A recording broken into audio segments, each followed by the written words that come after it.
I think everybody knows that I'm the prettier twin, and I'm the more charismatic twin. You are Locked On Fantasy Basketball, your daily podcast on fantasy basketball. Part of the Locked On Podcast Network, your team every day.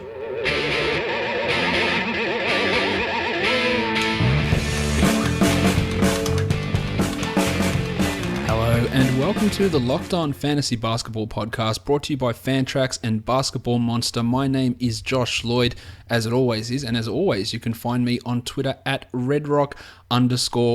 We're here today to break down Sunday's action and also to look ahead to Monday's 4 games for DFS, which will be later on in the show. What we're going to do also, before we get into looking at Sunday's games, just talk about the week ahead for you people who are in weekly lock leagues and people who are looking for, maybe streaming strategies for the week ahead. So we'll have a quick overview of the schedule, look at the 7 games from Sunday, and then preview Monday's games as well. So let's get to it.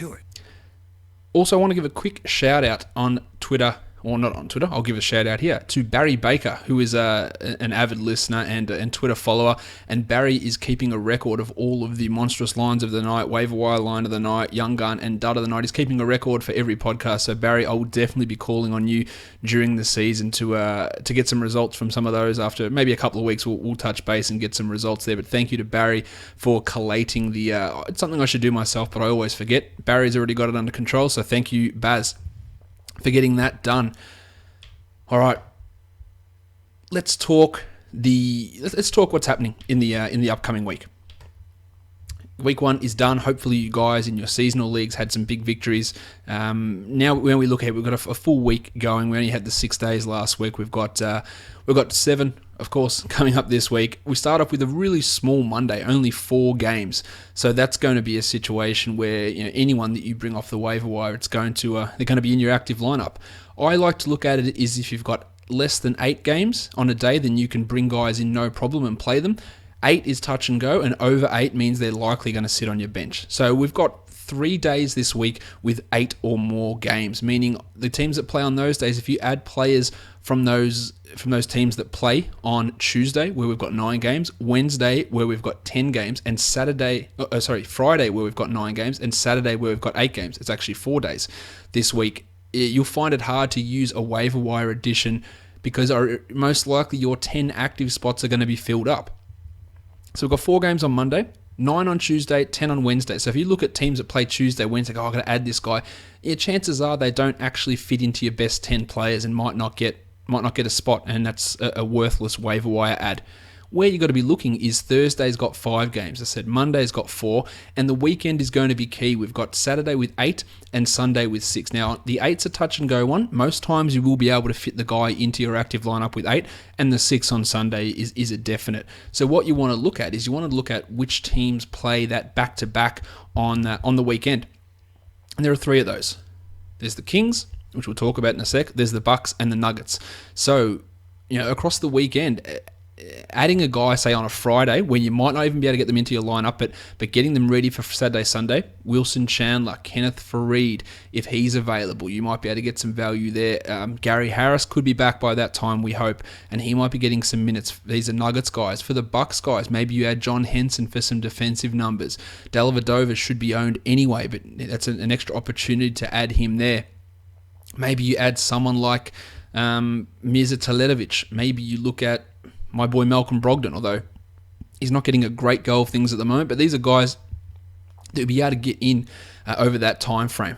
Now, I mentioned that I talk about the Kings. We'll talk about them now because they're the only team this week that plays 5 games. So, some of their fringe guys are key adds. Ty Lawson, obviously, he should have been owned already, but it's great this week. But you do also have to look, okay, is 5 games actually 5 games? And for the Kings, it basically is. You got them playing on Monday, awesome. Thursday, awesome. Saturday, awesome. Sunday, awesome. So you're going to get 4 games out of these guys. It's not a situation where they're playing 5 games and they're all concentrated on their heavy volume days. So it's not like that we're seeing them on Tuesday, Wednesday, Friday, and you're going to go, I'm not even going to add these guys. It works out brilliantly for the Kings. So Ty Lawson, yes. Matty Barnes, yes. He needs to be owned. He should probably be owned anyway. He needs to be owned. You could even throw an argument in for someone like Costa Koufos, and I think it's a reasonable argument. If you're going to get at least 4 games out of Costa, that might work in your favour. Aaron Aflalo, Willie Cauley-Stein, Garrett Temple, Omri Caspi, it's harder to recommend those guys. They're more your 14-team league guys. So even 5 games out of a Aflalo, which might even turn into 4 games, is not a great situation in a daily changes league. In a weekly league, 5 games might push him into a 12-team consideration, but not necessarily. So they're the team with 5 games. The 4-game teams, we've got the Hawks, the Bulls, the Nuggets, the Clippers, the Lakers, the Grizzlies, Bucks, Knicks, Suns, Blazers, Raptors, and Jazz. And then to look at the negative side of things, the Nets, the Celtics. These are 3-game teams. Nets, Celtics, Cavs, Mavs, Pistons, Warriors, Rockets, Pacers, Wolves, Pelicans, Thunder, Magic, Sixers, Spurs, and Wizards. And at the bottom of the pile, with only 2 games, the Hornets and the Heat. You shouldn't be holding on to Roy Hibbert if you are. The 2 games he's not even playing, and the 2 games isn't going to work for you. You might be forced into a drop of, say, Michael Kidd-Gilchrist, and that's a reasonable decision because he is a back end of your bench sort of player anyway. On the Heat, I would still be keeping Justice Winslow. He had another good game today, a stinker in the middle, but 2 good games and not a great one. Obviously, Derek Williams is not in the rotation. No point in holding on to him. I'd say even if you had Tyler Johnson, I would move on from Tyler Johnson. He's more of a streamer than a let's absolutely hold this guy and move forward. And depending on what news we hear on Joshie Richardson, I'd even consider dropping him. I personally myself would keep him, but if you're getting antsy and you go, I've got other injured guys, I need to get someone in, and even if he plays, he'll be playing at half speed for 2 games. It's not really going to work in my favour. I can understand moving on from Joshie Richardson. So that's how the games break down for this week. But as I mentioned, when you're looking at a daily changes league, it's not necessarily about volume of games. It's about when those games are. So the Kings have got it great, but look at the Hawks. They play 4 games, but only 2 of them are on low volume nights. So a Thabo Sefolosha ad might be great, but you might use him twice. Whereas the Nuggets, they play 4 games, and they're on the 4 low volume nights. So you could get 4 games out of Wilson Chandler versus 2 games out of Thabo Sefolosha. The Blazers play 4 games, and they've got 1 game on a low volume night. That's not ideal. So an ad of Mo Harkless makes sense if he plays 4 games, and in a weekly lock league, yeah, that might work. Or Evan Turner or Alan Crabb or Mason Plumlee or any of these guys. I like Plumlee more for long-term situations, but in a daily changes league, you add Harkless, you might use him once. Where you should be favouring the team like the Bucks, who have got 4 games but 3 usable ones. The Nuggets have got 4 games but 4 usable ones. Even a team like the Pacers only plays 3 times, but you can actually use those guys twice. Same as the Cavs, same as the Wolves, same as the Celtics, same as the Thunder. They only play 3 games, but 2 of them will be usable, whereas the Blazers, the Lakers, the Grizzlies, the Knicks, the Jazz all play 4 games, but 3 of them come on heavy scheduled nights, and it always just depends on how your team looks. But in general, you're not going to be able to use them for most of those nights. Probably only 1 as a guaranteed usable setting for those players. The Pelicans play 3 games, and they're all on the heavy volume nights. So even if you're looking to add Buddy Hield, which I don't recommend you do, Etuan Moore, Alexia Jinsa, you might not be able to use these guys at all.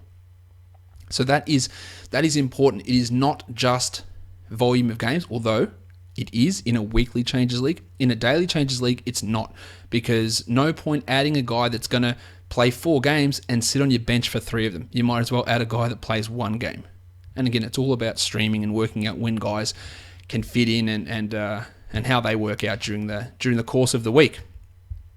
Okay, let's move on from schedule and let's talk about Russell Westbrook, because he is the monstrous line of the night. I don't think many people would be surprised to see Westbrook up there with the monstrous line of the night. He put up his second triple-double of the season. He's going at a record pace at the moment. 33 points, 12 rebounds, 16 assists. He hit 5 threes, which is huge for Westbrook, on 6 attempts as well. He had a steal, he had a block, he was 6 of 6 from the line, and he was 11 of 21 from the field. These are obviously fantastic numbers. He's going at a crazy rate, but the Thunder are undefeated. They also look shaky in 2 games, so I'm not sure if he's going to be able to maintain this usage rate of over 40, which he currently sports. I think it does tend to come down a bit. And the Thunder are lucky that he's there, but I'm not sure that I'm pretty confident he's not going to be able to keep this pace up for the entirety of the season, but he's going awesomely at the moment. The field goal percentage, which you knew was going to be a concern heading into the season, is obviously there, so that's That is what it is. And in rotisserie leagues, that might be hard to deal with, but he was awesome today, shooting 52% and obviously racking up the other numbers. You might look at him and say, well, Westbrook must be the number one player this season. He's actually not at the moment. Yeah, Davis is up there. Westbrook comes in at third. He's averaging 39 points, 12 rebounds, 12 assists, a steal, and 2.7 threes on 45 and 81. So really, really good numbers across the board. But you'd have to imagine the points drop, and you would imagine the field goal percentage dips to a degree as well. But I'm nitpicking. I'm getting through this stuff with Westbrook, and this might be a negative. But yeah, what he's doing is amazing. There was some concern from some people that without KD, who would he be able to pass to get assists? That's obviously not a concern. He's racking up the assists without really any worries at all. He's aggressively rebounding. He's doing a lot of stuff, and it's super fun to watch if you're a Thunder fan. And if you own Westbrook in fantasy, it's also been a monstrous amount of fun, in fact. The waiver wire line of the night. Dirk Nowitzki pulled a shifty on us all.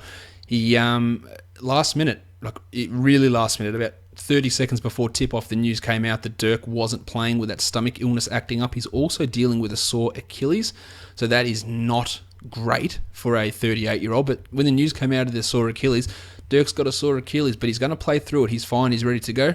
10 minutes later, not playing because of his stomach. So that was an issue. Now, the Mavericks didn't go back and start JJ Barea. They started Seth Curry. But it didn't matter. Barea was clearly the more impressive player. He had 18 points. He is the waiver wire line of the night, JJ Barea. 18 points with 3 triples. He had 3 rebounds and 5 assists. Grabbed 2 steals. Perfect 7 of 7 from the free throw line and was 4 of 10 from the field. And he's had a remarkably good start to the season, Barea. Is it possible that he keeps it going? Well, we know that Devin Harris isn't going to be around for a while. We know that Seth Curry has really struggled so far in Dallas. He went scoreless in his 24-minute start today. He hasn't had a good game. Barea, they're using him in smaller lineups a lot. So, yeah, he's not a horrible option.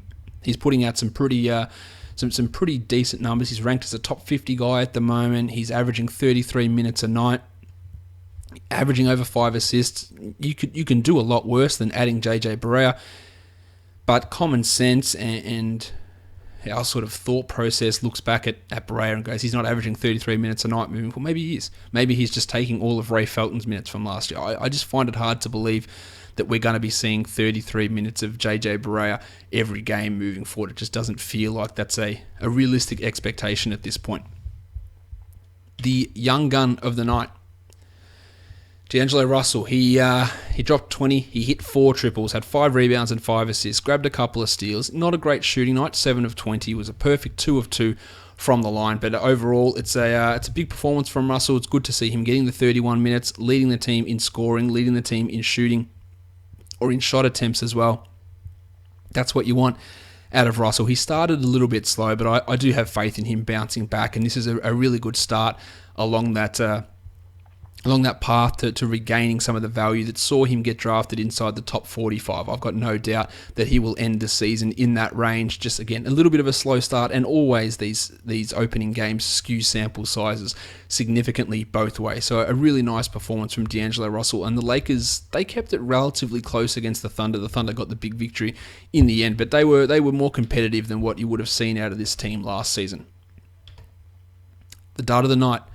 Pains me when it's one of my boys that comes up as the dart of the night, but Rod Hood really struggled for the Utah Jazz. Only the 5 points. He hit a 3, he had 3 rebounds, but no assists, no steals, no blocks, and went 2 of 10. And the fact that he only took 10 shots is not great for Utah. He needs to be taking more shots than that. Look, they only took 73 shots as a team, and they got smashed by the Clippers, only scored 75 points, but Hood needs to be taking more shots than that.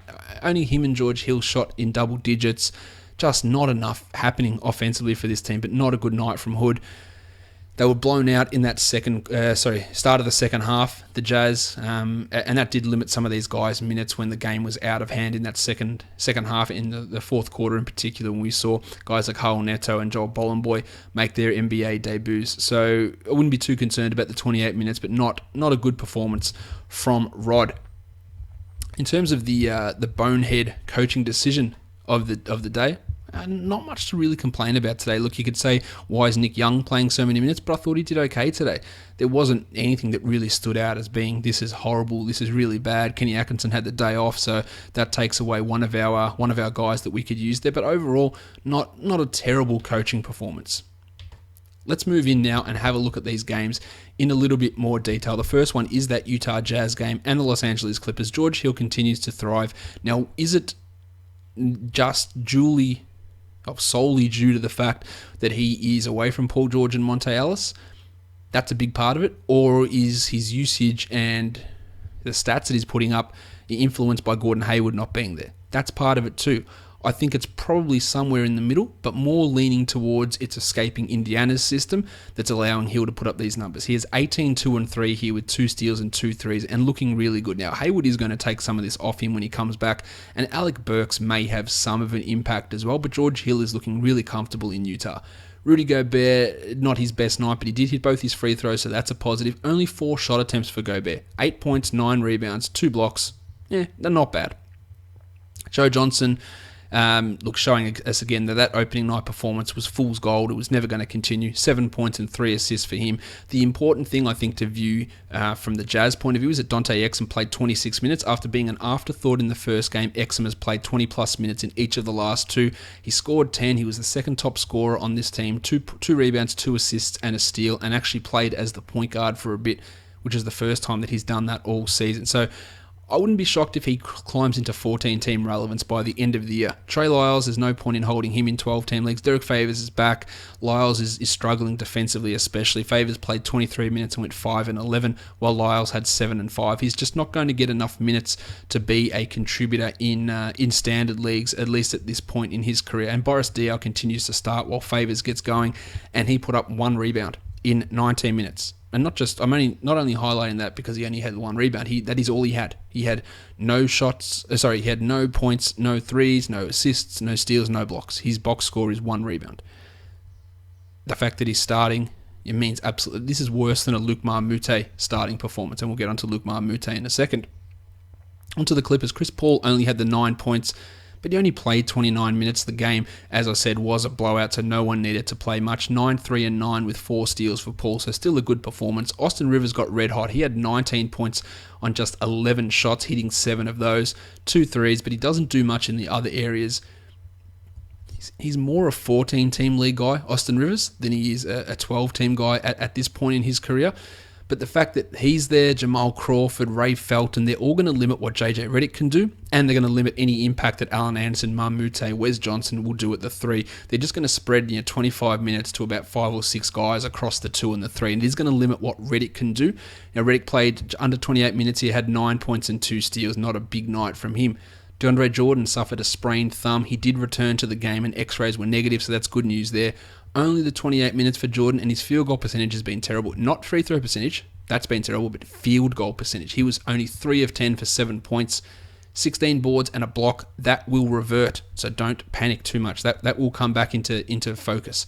Wes Johnson had 2 blocks in his 19 minutes, and Marmute, I said I was going to talk about him. Well, he had 3 points and 4 rebounds. So him and Boris Diaw as starters combined for 3 points and 5 rebounds. Just shows that the designation of starter doesn't necessarily mean much. It's more how it all fits in with the rotations and the playing time that they're going to get. The next game that's up, the San Antonio Spurs and the Miami Heat. I thought that Pop was going to consider resting Pau Gasol in this one. I almost called him Pau Aldridge. He was going to consider resting Pau Gasol. He didn't. He rested LaMarcus Aldridge in this one as well, saying that he had a bit of knee soreness. My ass, Pop.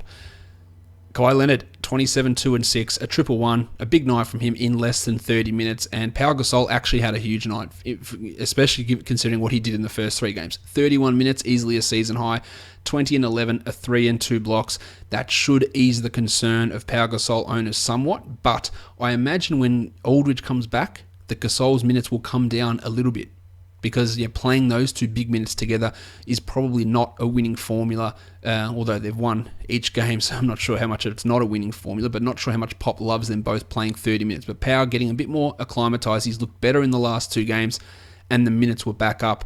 I just don't think he'll be getting 31 in the next one. Paddy Mills got hot. He was 18 points in 25 minutes. And Tony Parker, there's no reason to own Tony Parker in 12-team leagues. And to be honest, he's a borderline 14-team league guy at the moment. Dave Lee started in place of Aldridge, went 8 and 11 in 25 minutes. Obviously just a deeper league guy, while a nice 9 and 8 from Dwayne Dedman in 16 minutes. And surprisingly, Manu Ginobili played 28 minutes. Huge total after resting Saturday's game. 4 and 6 for Ginobili with 2 steals. Kyle Anderson, John Simmons, Anderson was a hot pickup before the season started because of the 4-game week. Simmons was a hot pickup after opening night. 5, 1 and 1 for Anderson, 6, 2 and 3 for Simmons. They're going to still get minutes in the 20s until Danny Green comes back, but you're going to be better off using that spot as a streaming spot in a standard league or adding someone else just for the rest of the season than either of these two guys.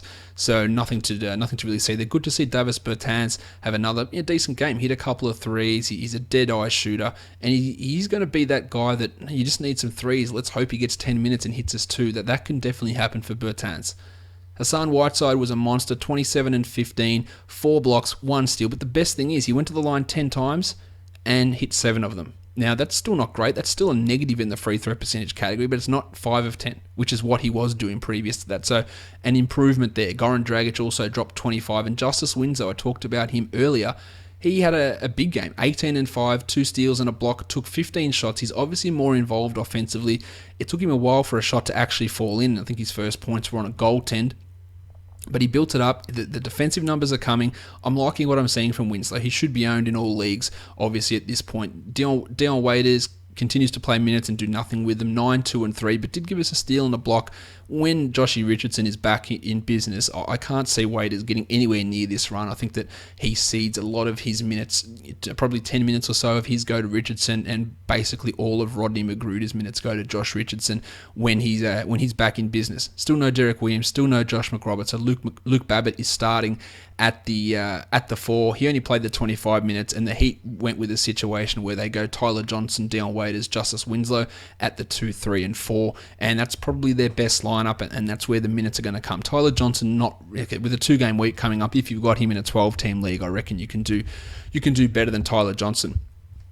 The Milwaukee Bucks and the Detroit Pistons. Giannis, just a 17, 8 and 8 with 3 blocks tonight. Not a great shooting night for Giannis, and that dragged him down a bit. 5 of 13, but the stats are there. And Dellavedova getting it done again. 10, 2 and 5 with 2 threes. I touched on him earlier and said that you got to make sure you're owning him. He's getting assists. He's playing minutes. Nobody's threatening him there. Let's talk wings first. Tony Snell is really bad. 26 minutes for Snell, 4 and 4 with a steal. He's really bad. Rashad Vaughn is equally as bad. 5 points in 22 minutes with 3 steals. At least he gave you 3 steals. Neither of these guys are good. Malcolm Brogdon is the guy that needs to take these minutes off these players. I don't know when it will happen because I have zero faith in Jason Kidd being a good coach. So let's see how this plays out. But Snell or Vaughn in a 12-team league, not a shot. In a 14-team league, probably not even there. Jason Kidd's lost faith in Mirza Teletovic. Only the 16 minutes for him, 2 and 2. He was an interesting guy at the start of the year, but that's obviously fallen off. And this is the conundrum with Greg Monroe. 29 minutes opening night, 19 and then 18 in the next 2 games. Now, he had 11 and 5 in 18 minutes, but people were taking him with a top 60 pick. And that's great if he gets 29 minutes, but Jason Kidd's not going to do that. He went with John Henson for 12 minutes after Henson looked great in the last game. Miles Plumlee went from 8 to 17 minutes, and the center position is just in general a mess. So, do you drop Greg Monroe? No, you don't do that just yet, but there could come a time during this season when you do that. You know it's going to be an up and down situation, and it was never a great idea to use a mid-round pick on him. On the Pistons side of things, Andre Drummond, another 20-rebound game, 20 points, 23 boards, 2 steals and 3 blocks. A great performance, and actually went 4 of 8 from the free throw line, which is huge for him. And I talked about this extensively yesterday. Kentavious Caldwell-Pope, when he has a couple of turds in a row, he'll come out and he'll have a big game. So he's likely to have probably a big game in the next time out as well. 21 and 6 with 2 threes and 2 steals on 7 of 13 shooting. This is just what KCP does. He is streaky like this. And then when he has a bad one, expect a couple of bad ones in a row. Toby Harris, 16, 5 and 2 with a couple of steals. That was a good performance. And Beno Udrih also was solid, 6, 3 and 6. And you can do worse in your 14-team leagues to get a guy like Udrih who's going to play around 18 to 20 minutes and get you 5 assists or so. That is useful. Ish Smith started off really well and did what he does. 11, 2 and 7, but 5 of 17. Under no circumstance should Ish Smith be leading your team in shot attempts when you've got Harris, Caldwell Pope, Drummond, Marcus Morris, Stanley Johnson. I'll throw any of those guys out there. No way Ish Smith should be shooting the ball 17 times and these other guys shooting it less. It makes no sense. Ish, he's a really not a good player. He'll be suited into a 16-minute backup role when Reggie Jackson finally comes back. But for now, unfortunately, he's running things, and that was not good. But they got the victory, so it's hard to complain too much about it. The Golden State Warriors and the Phoenix Suns. The Suns got off to a red-hot start in this one. I think they had about a 16-0 run at one point. The Warriors climbed back, though, and got the victory. Kevin Durant, another 37 points, 4 rebounds, 4 assists, 4 steals, and 1 block. Ridiculous efficiency, 10 of 16 from the field and 15 of 16 from the line. He is not suffering at all. 38 minutes, there's no minutes restrictions or anything. He's playing a lot. Steph was also on fire to start the game, 28, 1 and 3 with 5 triples on super high shooting percentages too. So he looks good, not quite as good as the starters last year, but still solid. Klay Thompson struggling, can't hit a 3. I think he's at 18% on the season for his threes, 14 and 6 with a block. He will get better. He goes in the buy low category. And I'll say it again for you guys because apparently people just don't listen to podcasts on the weekend because there's always less listeners in the weekend. And if you're someone who doesn't listen on the weekend, just download the podcast anyway. Just boost the numbers up. Just download it. You don't have to listen to it. Download it anyway. Anyway, I talked about him. I'll talk about buy low guys. A buy low guy for Klay Thompson is not saying I'll give you Evan Fournier for Klay Thompson. That's not buy low because there's a realistic chance that Fournier could finish ahead of where Klay Thompson is. D'Angelo Russell for Klay Thompson is not a buy low. A buy low is Kentavious Caldwell-Pope for Klay Thompson. A buy low is... I always struggle at coming up for names. A buy low is someone who's in the 80s. And if someone goes, well, Thompson's just getting frozen out, he can't shoot anymore, the chemistry's wrong, whatever, someone will panic and make that move. That's a buy low. And that's what you should be trying to attack with Klay Thompson. Not much else to really talk about with the Warriors. Andre Iguodala doesn't do anything with his numbers. Draymond just the 5 points, but still 3 blocks, 9 assists, 13 rebounds. Exactly why you drafted him.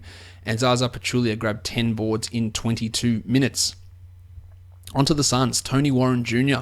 Another big scoring night, and he's really expanded his game. 2 triples, 26 points, 6 boards, 1 steal, 1 block. Obviously has to be owned everywhere. This was always looming as a potential breakout for him. He's gotten healthy, and he's a focal point of this team, and he is one of the best pure scorers in the game, just as a guy that gets buckets. Not shooters, not players, just someone who can score. And he took comfortably the most shots on this team. Eric Bledsoe looks almost back in business. He was a top 20 guy before his knee injury last season, so he's steamrolling along. 21, 5 and 6 with a steal and a 3. Good numbers from him. Well, Jared Dudley had 3 steals in his 27 minutes. Now, Tyson Chandler played 38 minutes in the Suns' last game and played 28 minutes here. That doesn't feel sustainable long term. 8 points for Chandler, 18 boards. That's a really good number. You know that he's going to be an influencer in the field goal percentage category, and he's going to get you some rebounds. But do I want him in a 12-team league? Maybe short term. Alex Len showed us that he can still block shots. 3 of them here with 8 rebounds and a steal, but only 18 minutes and 2 of 7 shooting. I still believe in Len. I still think he's the better option, but Earl Watson doesn't agree with me. So that means that you can't really own Alex Len. Decent night from Marquise Chris, 7 and 4. And for guys who were out of the rotation, Leandro Barbosa and PJ Tucker, they were conspicuous by the fact that they played 23 combined minutes. That's not out of the rotation, especially when they're in the first quarter. Earl Watson, he either changed his mind really quickly or he needs a lesson on the definition of the phrase out of the rotation. Because when someone's out of the rotation, they don't play more than the 2 guys who are in the rotation, Tyler Ulis and Dragan Bender, and they definitely don't come in the first quarter. So that situation looks like it's going to be fluid. Ulis played all... Since Earl Watson came out and said Tyler Ulis is in the rotation, he has played less than 2 minutes combined in 2 games. If that's in the rotation, I'm not sure what out of it is. Obviously, Bender, Ulis, Tucker, Barbosa have no real place in a standard league. Now, Devin Booker, put him with Klay Thompson. I know I hate the Klay Thompson comparisons with Devin Booker, but for this exercise, yeah, he's a buy low guy. He's struggling big time. 3 of 12 shooting, 7 points, 2 assists, and a block. And this comes back to what I had to clarify last week. He is not a good shooter yet. He's 19. I know that. He did stuff as a scorer last season that the 19-year-olds, the only 19-year-olds that did it were like LeBron and Kobe, I think. Maybe Melo. Maybe not Melo, because I don't think Melo was a 19-year-old. But the stuff that he did as a 19-year-old was great as a scorer. But he is not a good shooter. Yet. He could be.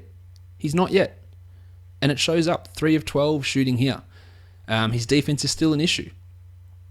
He will be better, but he is definitely a buy low guy at this point, because I've literally had people coming to me, do I drop Booker to add someone? I'm like, no, you don't drop Devin Booker. No, after 3 games, we don't drop him. But this is the level of panic some people are having, or the thought process that some people are having. Oh, he's shit. Drop him. We move very quick. We, as a general basketball watching public, move very quickly. He's the best. He's unreal. He's a shooter. He's Klay Thompson. He's going to be the best. He's garbage. Get rid of him in the space of like a week. When the reality is it's in the middle. And he's got potential to be good. And I think he's going to be better than this season. But he is not a good shooter yet. He is not. And until he becomes one, which he may never do, he's not. There is zero evidence to tell us that he is a good shooter. He can score. He can do a lot of special things. But he is really struggling at the moment. And we'll see. We'll see how things happen. But I think the fact that Warren's there will ease a little bit of pressure on him, and Bledsoe getting back to form. Brandon Knight's form, not so great. 9 points in 26 minutes. He's still holdable, but let's watch this space to see how they continue to run him. If they're giving him 25 minutes a night, it's going to be really tough to hold on to Brandon Knight long term. The Los Angeles Lakers and the Oklahoma City Thunder. Julius Randle with another big night. 20-9 with 3 assists and 3 steals. I'm happy to be proven wrong with Julius Randle. I still don't believe in him long-term as a player. Some of the things that he was doing, the defense on him was invisible. It was putrid. He got Domantas Sabonis into foul trouble early. He was basically just waltzing into the key on his own. They just find the ball, give the ball to him, and he just turns around and dumps it in. It was laughably easy, but good on him. Yeah, he made the most of it. Luke Walton clearly likes him. He's going to be up and down. He's not going to be 7 of 10 on most nights, but he's handling the ball a bit better. He's doing some more defensive stuff. Good on him. I like that. Nick Young, Swaggy P, 30 minutes. I can't believe we're living in a world where Nick Young is starting and playing 30 minutes on a team. 16 points for Swaggy, 3 threes, 3 rebounds, and 2 steals. This is getting into a situation where he's going to be monitored for 14-team leagues. You've got to consider it. If he's going to get 25 minutes plus a night, he's going to shoot, he's going to play some good on-ball defense, which might translate into steals. You have to consider him. It's impacting what Jordy Clarkson can do, 12, 5, and 2 with 3 steals for Clarkson, but Clarkson at least played 29 minutes, so the owners of Clarkson can panic a little less that he only got 25 minutes in the opening too. At this point, Nick Young and Jordan Clarkson are considerably ahead of Lou Williams, and there's no reason to own Lou Williams in standard leagues, in my opinion. Same goes with Brandon Ingram, who shook off that knee issue to play 21 minutes, 9 and 5 with 2 assists and a steal there. And Tim Mozgov looks like he's going to be in that mid-20s range in minutes, which is still okay. 8 and 5 with a block. I would like him to get a little bit more playing time though. The Lakers are going small a lot. They're running Julius Randle at center. And for some reason, maybe this should have been in the dickhead coaching section, why is Metta World Peace continuing to play? He can't jump, he can't run. I don't know what he's possibly bringing to a team on the court. I can understand why his presence will be useful off the court. I can't understand why he's actually getting into games and playing. Jose Calderon also returned from a calf issue that kept him out of the first 2 games. Onto the Thunder, Steve Adams with a big one, 14 and 12 with 3 steals and 2 blocks. There are leagues where he's not owned, believe it or not. Someone tweeted me today saying, should I pick up Steve Adams? I don't understand why that would be the case. He needs to be owned. Vic Oladipo, 2 good games in a row. Really happy about that. 20 points with 4 assists and a steal. And Enes Kanter, after an absolute stinker, well, he was the dud of the night across the weekend. He had 16 and 6 in 22 minutes, and this is what he can do. When he gets to 20-plus minutes, the numbers can come. He's just going to be very fickle in terms of how that playing time comes his way. Another 30 minutes for Andre Robertson, 8 and 5, 3 assists, 1 steal, 1 block. Yep, you've got to look at him now in 12-team leagues as just that defensive steals, rebounds sort of player. That might work in his favour. Samaje, I think it's Samaje, you pronounce his name, which is just an absolutely, it borders on ridiculous and brilliant pronunciation of a name.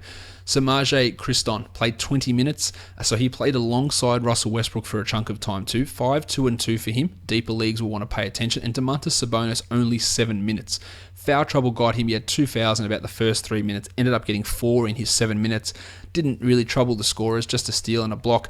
But nor did Ersan Ilyasova, who went scoreless in 26 minutes, getting 6 rebounds. Neither of those guys are your 12-team answers. It was worth grabbing Sabonis with a flyer in the draft with your last pick, but that flyer has flown.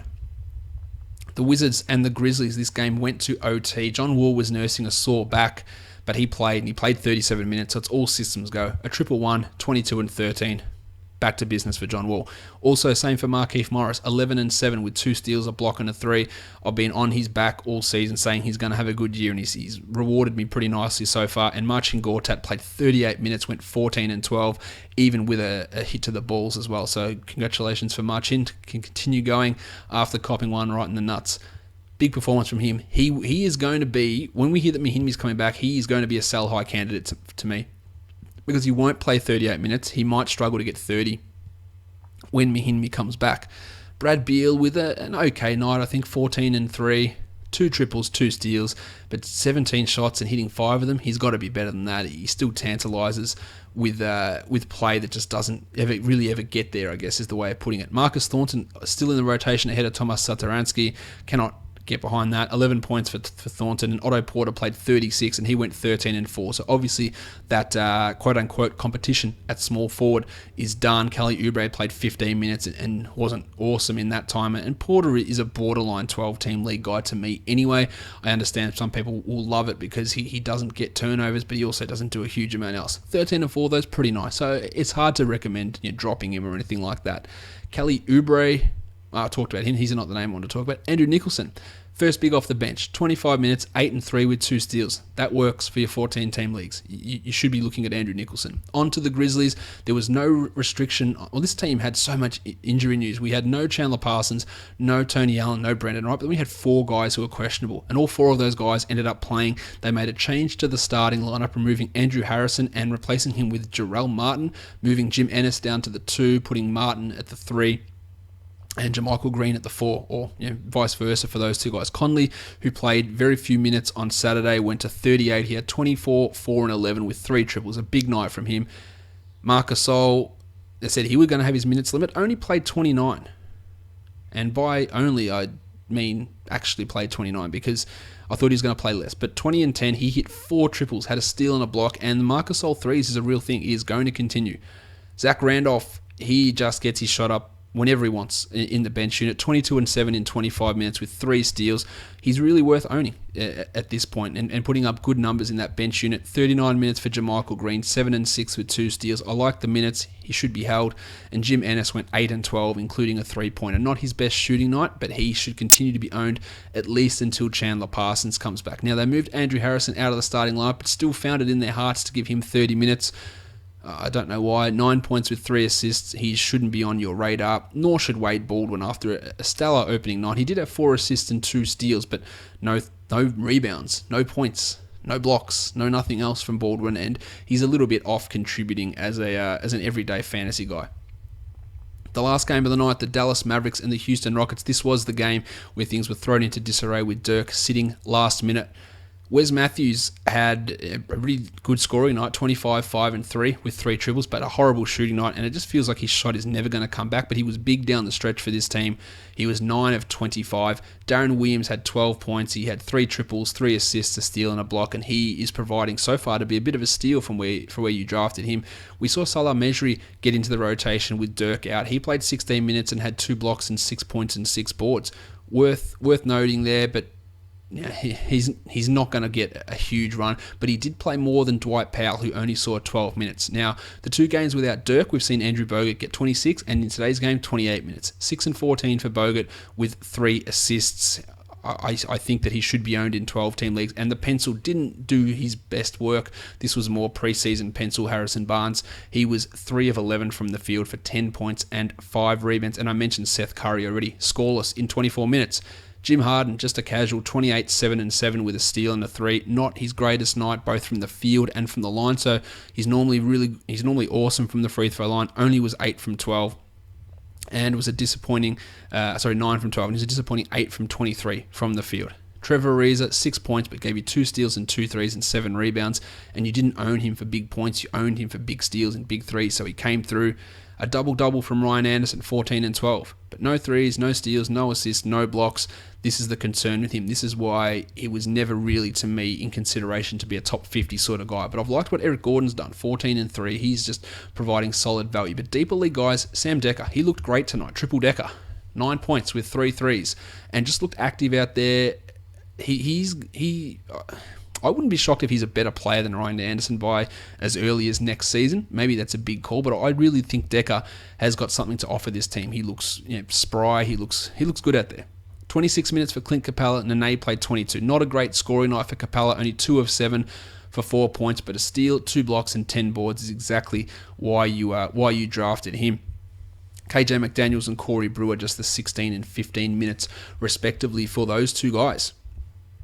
Okay, that is it for the action from Sunday. I'm going to take a quick break, and then we're going to be back to look at the action for Monday, where there's 4 games, and we're going to preview it from a DFS point of view.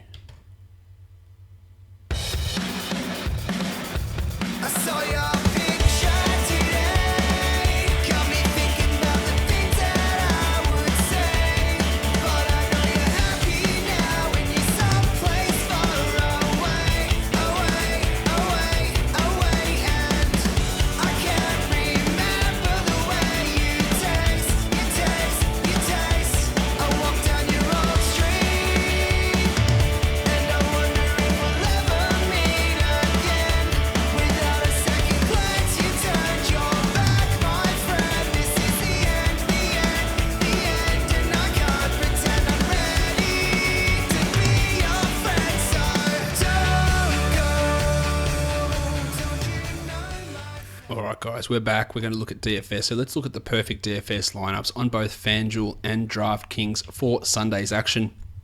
On FanDuel, it was Russell Westbrook in there at 68.4, despite the fact that you had to spend $13,000 on him. He didn't quite get to 5x value, but he got pretty damn close to it. Mike Conley at 40.3 and Kentavious Caldwell-Pope at 35.4. Wes Matthews went for 38.5. At the small forward position, 38.7 for Warren, 31 for Justice Winslow, and then at power forward, Zach Randolph with 33.9, Julius Randle for 39.3, and at centre rounded out by Andre Drummond at 59.1. That lineup would have given you 384.4 points. On DraftKings, Westbrook gave you 79.5, Wes Matthews at 40.75, Vince Carter at 28.5, Julius Randle 40.75, Drummond 61.75, Kentavious Caldwell-Pope at 36, TJ Warren at 40, and Pau Gasol at 44.25, and that would have left you with a total of 372 points. So congratulations for everyone who cashed in their lineups today. The first game we're going to look at for Monday is the Sacramento Kings and the Atlanta Hawks. Not a lot that I love on this slate in general. It looks like it's going to be a pretty low-scoring affair. Mike Scott has been listed as out for the Hawks. I don't think he'd really be much in the rotation anyway, so that's not a big concern. The Kings are all clear apart from Darren Collison. Let's look at the point guards here. Ty Lawson has actually dropped in salary. He's down at $5,100. I think he's a pretty decent guy to look at that salary. He's averaging, across the first 3 games, he's averaging 26 points, which at $5,100 I think is okay, and it's not a terribly tough matchup defensively, especially what the Hawks have given up so far. Dennis Schroeder at $6,300, I think that he is worth looking at as well, but I would prefer to take Lawson and save that extra $1,000 there. Malcolm Delaney is purely a tournament punt. He's at minimum salary. He dropped 18 in the game against the Sixers, but he did get some extended run there. Not sure he's going to be in the same situation in this one. For the shooting guards, Aaron Aflalo, Well, he's averaging under 13 points for the season. He's at 3,700. That's still too high for me. Kyle Korver is a tournament-only guy. He dropped 24 against the Sixers, which is good at 3,800, but I don't have a massive amount of faith in Korver. And Timmy Hardaway Jr., after a big opening night, went down to 14 in the second game, and he's at 3,600. It's a nice matchup against the Kings and against Aflalo and McLemore and those sort of guys. Garrett Temple on the wing. Can Hardaway do it again? He's definitely not going to be trusted in a cash game setting, but you'd put him into your pool of players in a tournament, I think. Small forward, 4,800 for Kent Bazemore. I have zero faith in Kent Bazemore. Let's look at Matty Barnes. He's at 4,300. A huge game for him in the last one. I really do like him at 4,300. I think that even in a cash game, I can get behind using Matt Barnes at that salary. Rudy Gay's been good. He's been more than good, actually, averaging 36 so far across the season. He's at 7,300.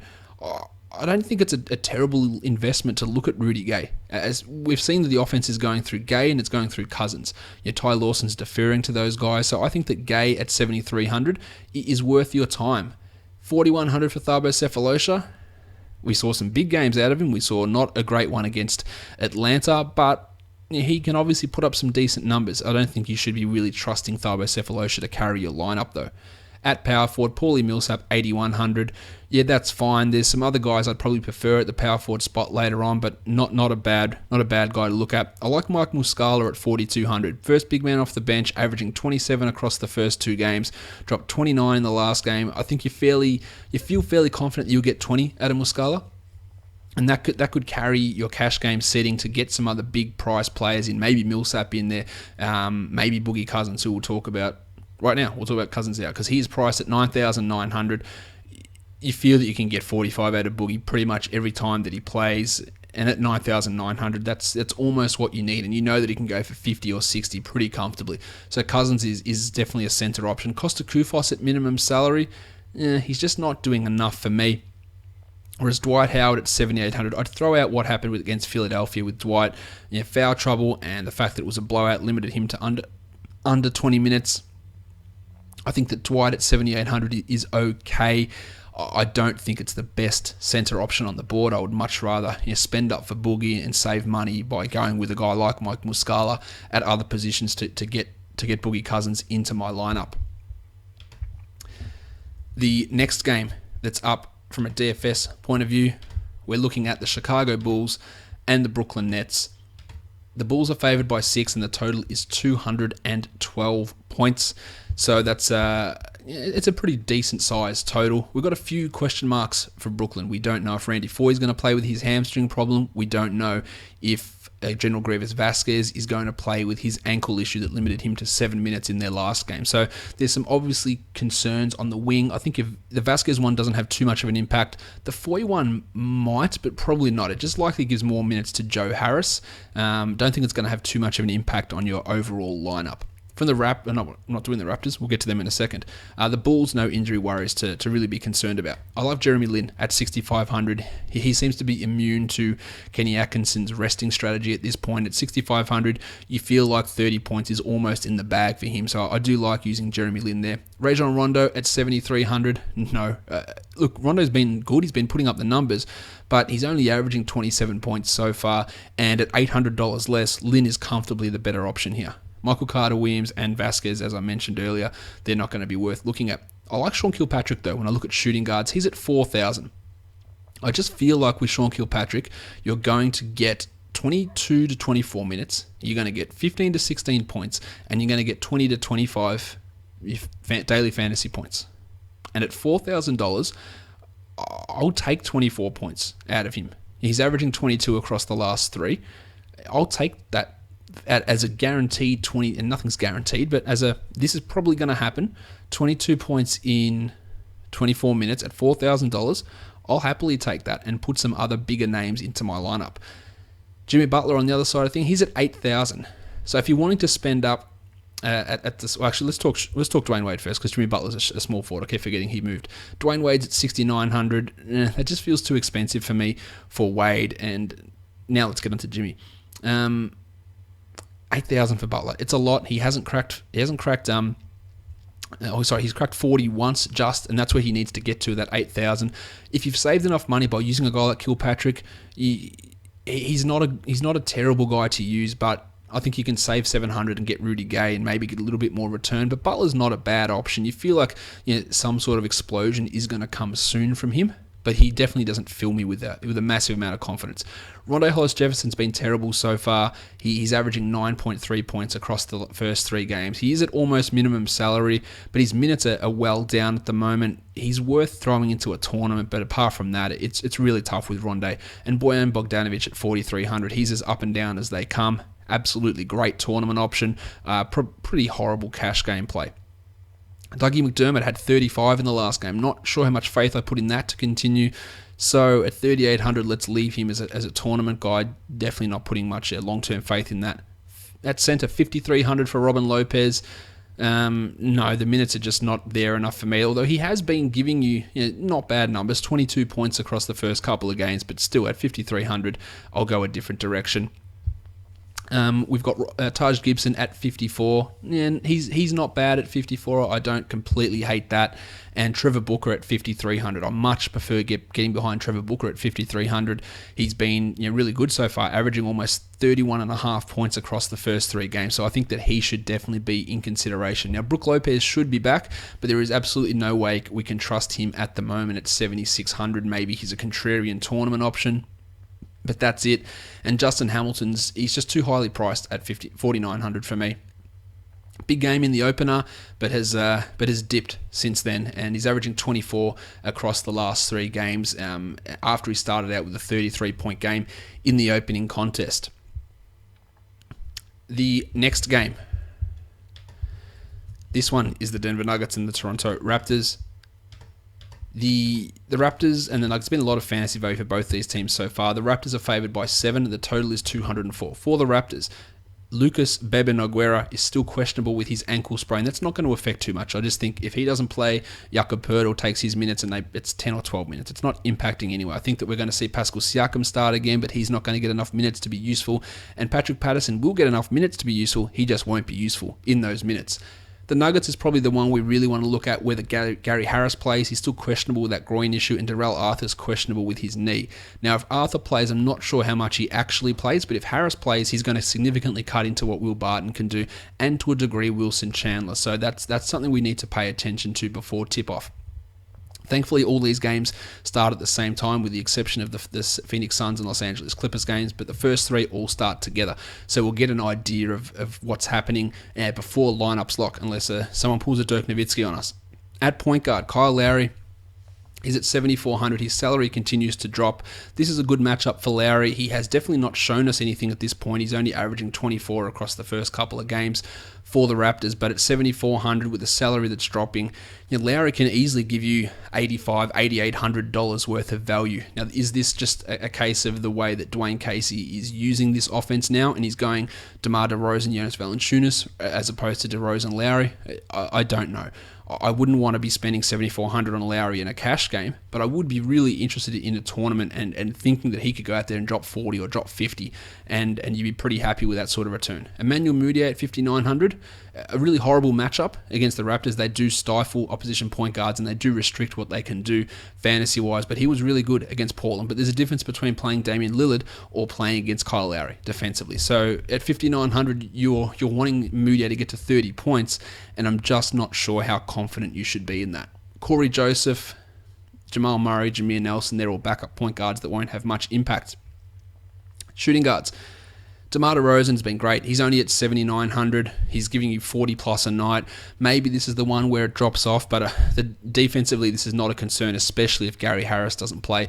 So DeRozan is someone we can definitely look at using here. I think he'll be a good option to use. Willie Barton at 5,300. If Harris is out, then that's great. If Harris is in, then it is somewhat of a concern for Barton that maybe he loses 4, 5, 6 minutes even, maybe even 8 minutes off his playing time. We'll see how they run it, but that is a legit concern for Barton, so that's something we need to watch before tip. Gary Harris, I wouldn't be using him in his first game back, and Norm Powell, unfortunately, is out of the rotation. I like Damari Carroll from the small forwards. He's at 4,600. He's given us 23 so far across the first 3 games. Looked a lot better across the first 2 games. Sorry, looked a lot better in game 2. Had 26 points there at 4,600 with a matchup against Danilo Gallinari. I think you should be pretty happy with using Damari Carroll. As for Gallinari, he's at 6,900. That just feels too expensive for the output that he's bringing. Power forwards, Nikola Jokic at 6,100. He exploded in the second game. 55 points for Jokic. At 6,100, do I have much confidence in it? No, I wouldn't lock it into a cash game, but he is good. He is really good. And at 6,100, with the matchup of Patrick Patterson and Jonas Valanciunas, he can take advantage of those guys. The problem is that maybe Valanciunas gets a hold of him defensively, and that could be a concern. But for a tournament, 6,100 for Jokic is definitely in play. Patrick Patterson, I touched on earlier, will be leaving him alone, same as Pascal Siakam. Ken Farid is at 5,500, and normally I'd say, you know what, Farid's closing games out, he's putting up numbers, but at 5,500, he's just priced too high. He's averaging 27.5 over the 3 games, and that's great. Over the 2 games, that's great. But at 5,500, that means he needs to do exactly what he's done in these last 2 games to bring you back value, and that means that I don't have faith that he's getting 2 steals and 2 blocks a game like he has in the last couple of games. I just don't have faith that Kenneth Faried will do that. So no, it's a no from me. Centers, Jusuf Nurkic at 5,200. The troubling theme of him not playing second halves is a worry. He's still putting up the numbers. He's averaging 32 in the first 2 games at 5,200, but there is a real concern that he just doesn't play enough minutes. But on the other hand, you can say, well, he's getting that, and then what if Malone plays him 8 minutes in the second half? Then he might score 40. So he is a real option, but a shaky option. The other side, Jonas Valanciunas at 6,400. I like what the Raptors are doing with him. I think he's got a real chance for a big game here. So I think that he at 6,400 makes for a pretty decent, a pretty solid play. The last game of the night is 2 teams who both played on Sunday, so both on back-to-backs, the Phoenix Suns and the Los Angeles Clippers. At the time of recording, there is no spread release for this one. I imagine it's going to be relatively high-paced, and the Clippers will be pretty high favourites. Injury-wise, DeAndre Jordan we're looking at, but X-rays were negative, so he is likely to play. At point guard, Eric Bledsoe has been solid. He's at 7,400, had 37 today against the Warriors. Not sure I love that against Chris Paul, but it is his former team. Maybe there's something there. I think he can do better at point guard than use Bledsoe, but he's not out of consideration. Whereas 9,300 for Chris Paul, I think that maybe the Suns keep it a little bit closer than what the Jazz did today. So at 9,300, Chris Paul going up against the Suns in a high-paced matchup, I don't mind that if you've saved some money in other spots. Austin Rivers, Ray Felton, I don't think we can really get behind using them. Devin Booker's been not good. He's at 6,100. He's a tournament-only option at this point, and JJ Redick's probably a nothing option to me. To be honest, I just don't have much faith there. Same with Brandon Knight at 5,800. I just can't get behind spending that on him, nor 4,900 on Jamal Crawford, although he's a tournament guy that can obviously get hot and heat up at times and put up some big numbers. The small forward position, TJ Warren, I love it at 5,500. He's been playing sensationally well. The salary has risen by $500, but that's not dissuading me. He's going to give you 30 points. It feels like on most nights. So I like getting TJ Warren in. The Clippers small forwards, Marmute, Wes Johnson, not really much interest. Blake Griffin for the power forwards at 9,000. It's expensive, but I think that he's going to be the pick of the power forward bunch that's out there, and he is worth considering. And yeah, a tournament stack of Chris Paul and Blake Griffin I think could work in your favour. I think that might be a nice little pairing of those 2 guys. Jared Dudley at almost minimum salary, 3,800. He had a decent game today, but not enough to really get me overly excited. Mo Spates, Marquise Chris, Dragon Bender, none of those guys I don't think should be touching your lineups. At centre, DeAndre Jordan's at 7,500. Hasn't really lived up to what we wanted him to do yet. At 7,500 though, I think that you can consider him in a tournament situation. And what about Tyson Chandler at 4,200? What's he going to do coming off a back-to-back here? Will he play 28 minutes again? Will he get limited? I like him in a tournament. He's put up some pretty decent numbers at 4,200, but in a cash game setting, it's going to be pretty tough to rely upon him. And if you want to pivot in a tournament and think that maybe they don't play Chandler as many minutes on a back-to-back and give Alex Len 27 or 28, then Alex Len at 4,600 might be that guy that really does blow up, and that could be another way of looking at it, I guess. All right, that is the 4 games done for Monday. Let's have a look at the DFS picks of the day. On FanDuel, Jeremy Lin at 6,500 and Chris Paul at 9,300 are a couple of point guards I like. Shooting guard Kilpatrick at 4,000, DeMar DeRozan 7,900 are a couple of shooting guards. The small forwards, Damari Carroll 46, TJ Warren 55 and Jim Butler 8,000. Power forwards, Mike Muscala 42, Nikola Jokic 61 and Blake Griffin 9,000. And the centers, Tyson Chandler, as I just touched on, at 4,200, Jonas Valanciunas at 64 and DeMarcus Cousins at 99. On DraftKings, Austin Rivers at 3,300, more of a tournament option, but that's a really cheap salary. Jeremy Lin at 63 and Chrissy Paul at 85. Sean Kilpatrick at 36, DeMar DeRozan 73 and Matty Barnes at 3,800. TJ Warren 54. Damari Carroll at 4,500. He's got dual eligibility over there. Nikola Jokic at 7,000 and Blake Griffin at 8,800. And the centers, Mike Muscala at 32, Jonas Valanciunas at 67 and DeMarcus Cousins at 10,800. Alright guys, we are done. A couple of new t-shirt designs have gone up in the t-shirt store, which is tpublic.com/user/redrock_bball. I think 13 designs are up there at the moment, and each t-shirt you buy goes to helping support the show. So thank you to everyone who's done that. Basketball Monster, the rest of the Locked On Network, check out all that stuff. Follow me on Twitter at redrock_bball. We are done here, guys. Thank you so much for listening, everyone. See ya.